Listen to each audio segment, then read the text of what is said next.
ತಂದೆ ತಾಯಿಗಳು ಇಷ್ಟಪಡೋದು ಸಹಜ.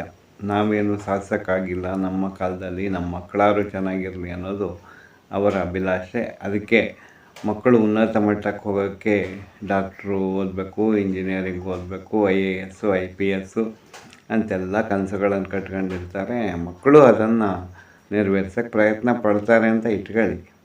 ಆದರೆ ಇತ್ತೀಚಿನ ಕಾಲದಲ್ಲಿ ತಂದೆ ತಾಯಿಗಳ ಆಸೆಯಂತೆ ನಡೆಯುವ ಮಕ್ಕಳು ಮಾನಸಿಕವಾಗಿ ಎಷ್ಟು ನೊಂದಿರ್ತಾರೆ ಅನ್ನೋದು ನನಗೆ ಗೊತ್ತಾಗಿದ್ದು ಇತ್ತೀಚೆಗೆ. ನಾನು ತುಂಬ ಪ್ರೀತಿಪಾತ್ರವಾದ ವಿದ್ಯಾರ್ಥಿಗಳ ಮನೆಗೆ ಆಗಾಗ ಭೇಟಿ ಕೊಡ್ತೀನಿ. ಹುಡುಗಿ 1ನೇ ಕ್ಲಾಸಿಂದ ಏನು ಇಂಜಿನಿಯರಿಂಗ್ ತರಗತಿವರೆಗೆ ರ್ಯಾಂಕನ್ನು ಬಿಟ್ಟುಕೊಡದೆ ಓದಿ ಒಳ್ಳೆಯ ಉನ್ನತ ಸ್ಥಾನದಲ್ಲಿ ಇದ್ದಾಳೆ.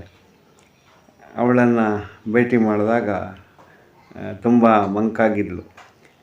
ಮನೆಯಲ್ಲಿ ಮದುವೆಯ ಮಾತುಕತೆಗಳು ನಡೀತಿತ್ತು ಏನೋ, ಅದು ನನಗೆ ಗೊತ್ತಾಯಿತು ಮಾತುಕತೆ ಮೂಲಕ.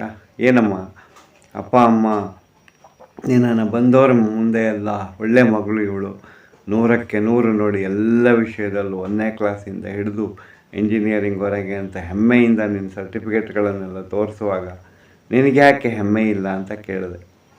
ಅದಕ್ಕೆ ಅವಳು ನಕ್ಕಳು. ಕಣ್ಣಿನಲ್ಲಿ ವಿಷಾದ ಇತ್ತು ಅನಿಸುತ್ತೆ. ನಂಗೆ ಗೊತ್ತಾಯಿತು. ಮಾಸ್ಟ್ರೇ, ನನ್ನ 100 ಮಾರ್ಕುಗಳು, ಸದಾ ತೆಗೆಯುವ 100 ಮಾರ್ಕುಗಳು ಮತ್ತು ನಾನು ಪಡೆದ ಸ್ಥಾನಮಾನ ನಮ್ಮ ಅಪ್ಪ ಅಮ್ಮ ನನ್ನನ್ನು ಪ್ರೀತಿಸುವಂತೆ ಮಾಡಿದೆ ಅಂತ ನನಗನ್ನಿಸುತ್ತೆ. ಅವರು ನನ್ನ ಈ ಇಂಜಿನಿಯರಿಂಗ್ ಪದವಿ, ನನ್ನ ಕೆಲಸದ ಸ್ಥಾನಮಾನ, ನಾನು ತೆಗೆದ 100 ಅಂಕಗಳು, ಇದನ್ನು ಸದಾ ಪ್ರೀತಿಸ್ತಾರೆ ಮತ್ತು ಬೇರೆಯವರ ಮುಂದೆ ಹೇಳಿ ಹೆಮ್ಮೆ ಪಡ್ತಾರೆ. ನಾವು ಸಾಧಿಸದಿದ್ದನ್ನು ನಮ್ಮ ಮಗಳು ಸಾಧಿಸ್ಬಿಟ್ಲು ಅಂತ. ಆದರೆ ಅವರು ನನ್ನನ್ನು ಯಾಕೆ ಯಾವತ್ತೂ ಹೃದಯಪೂರ್ವಕವಾಗಿ ಪ್ರೀತಿಸಲ್ಲ ಅಂತ ನನಗನ್ನಿಸುತ್ತೆ. ಅದೇ ಬೇಜಾರು ಅಂತ ಹೇಳಿದ್ಲು. ನಾನು ಹೇಳಿದೆ, ಯಾಕಮ್ಮ ಹಿಂಗೆ ಹೇಳ್ತೀಯ?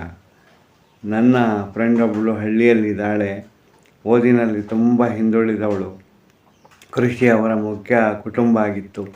ಅವ್ರ ಮನೆಗೆ ಒಂದಿನ ಕೇರಳದಲ್ಲಿ ಓಣಮ್ಮಿಗೆ ಹೋಗಿದ್ದೆ ಸರ್. ಆವಾಗ ಆ ಮನೆಯಲ್ಲಿ ಅವಳನ್ನು ಎಷ್ಟು ಪ್ರೀತಿ ವಿಶ್ವಾಸದಿಂದ ನೋಡ್ಕೊಳ್ಳುವಂಥ ಕುಟುಂಬ. ತಂದೆ ತಾಯಿ, ಅಣ್ಣ ತಮ್ಮ, ಅಕ್ಕ ತಂಗಿ, ಚಿಕ್ಕಪ್ಪ ಚಿಕ್ಕಮ್ಮ, ಹೀಗೆ ಕುಟುಂಬ ದೊಡ್ಡದವ್ರದ್ದು. ಎಲ್ಲರೂ ಹೇಳ್ತಿದ್ರು, ಅಯ್ಯೋ ಈ ಹುಡುಗಿ ಇಲ್ಲದೇ ಇದ್ದರೆ ನಮಗೆ ಬದುಕೋಕ್ಕೆ ಆಗಲ್ಲ ಅಂತ. ಆ ಥರ ಪ್ರೀತಿ ನನಗೆ ಯಾವತ್ತೂ ಸಿಕ್ಕೇ ಇಲ್ವಲ್ಲ ಸಾರ್ ಅಂತ ನಕ್ಕಲು. ನಾನು ಆಗ ಸಮಾಧಾನ ಹೇಳಿದೆ, ನೋಡು ಪುಟಿ, ಇದು ಕಾಲಘಟ್ಟದ ಮಹಿಮೆ. ನೀನು ಒಂದು ಕೆಲಸ ಮಾಡಬೇಕು. ಮುಂದೆ ನಿನಗೆ ಮದುವೆ ಆಗಿ ನಾಳೆ ಮಕ್ಕಳಾದಾಗ ಅವರನ್ನು ಈ ಮಾರ್ಕ್ಸಿನ ಭೂತದಿಂದ ಬಿಡಿಸಿ ಅವರು ಏನಾಗಬೇಕೋ ಅದೇ ಥರ ಬೆಳೆಸುವಂತೆ ನೀನು ಮಾಡಿಬಿಟ್ರೆ ನೀನೇನು ಪಡೆದಿಲ್ವೋ ಅದನ್ನು ನಿನ್ನ ಮಕ್ಕಳ ಮೂಲಕ ನೀನು ಪಡೆದಂಗಾಗುತ್ತೆ ಅಂದೆ. ತುಂಬ ಖುಷಿಯಿಂದ ನಕ್ಕಳು. ಆಶೀರ್ವಾದ ಮಾಡಿ ಮಾಸ್ಟ್ರೇ ಅಂತ ಹೇಳಿ ಕಾಲಿಗೆ ಬಿದ್ದಾಗ ಎಲ್ಲ ಒಳ್ಳೆಯದಾಗಲಿ ಮಗಳೇ ಅಂತ ಹೇಳಿ ಬಂದೆ. ಅಧ್ಯಾಪಕನಾಗಿ ಈ ಥರ ಎಷ್ಟೋ ಸಂಕಟಮಯ ಸನ್ನಿವೇಶಗಳನ್ನು, ನಿರಾಶೆಯ ಮುಖಗಳನ್ನು ನಾನು ನೋಡಿದ್ದೀನಿ.